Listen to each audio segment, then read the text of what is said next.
Derrière cette palissade, la place du Vieux Marché est en train de dévoiler de nouveaux secrets.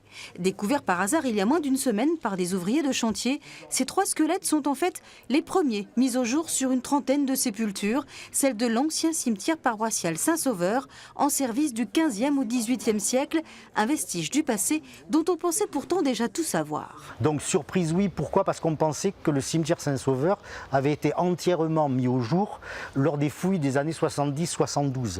Donc en revanche, ce qui est intéressant, c'est qu'on a un complément d'information par rapport aux fouilles de 70, et je ne vous cache pas qu'en archéologie funéraire et en biologie, 50 ans plus tard, les méthodes sont plus fines, plus précises, avec des résultats plus pointus. Donc c'est intéressant. Sous mes pieds, il y a 2,50 m de sépulture jusqu'au haut Moyen-Âge, c'est-à-dire jusqu'au 5e, 6e siècle, puis l'Antiquité.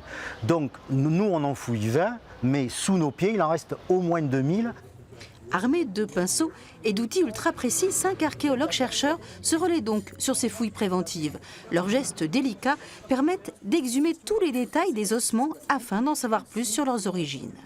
On observe des inhumations en linceul pour l'instant, dans des fosses très étroites, mais sans doute dû au fait que Rouen est quand même une grande ville et qu'il fallait de la place dans les cimetières, et donc on faisait des petites fosses pour inhumer les individus. On est plutôt sur un cimetière de type paroissial, c'est-à-dire qu'on a sans doute des hommes, des femmes et également des enfants. En somme, une archéologie commune à de nombreux cimetières rouennais qui continuent toujours de livrer de nombreuses informations sur les modes de vie. Ici, les fouilles se poursuivront jusqu'au 30 septembre. Après analyse, tous les ossements intéressants seront confiés au musée de la ville. Une fois protégé, le site sera à nouveau disponible pour les travaux de la métropole.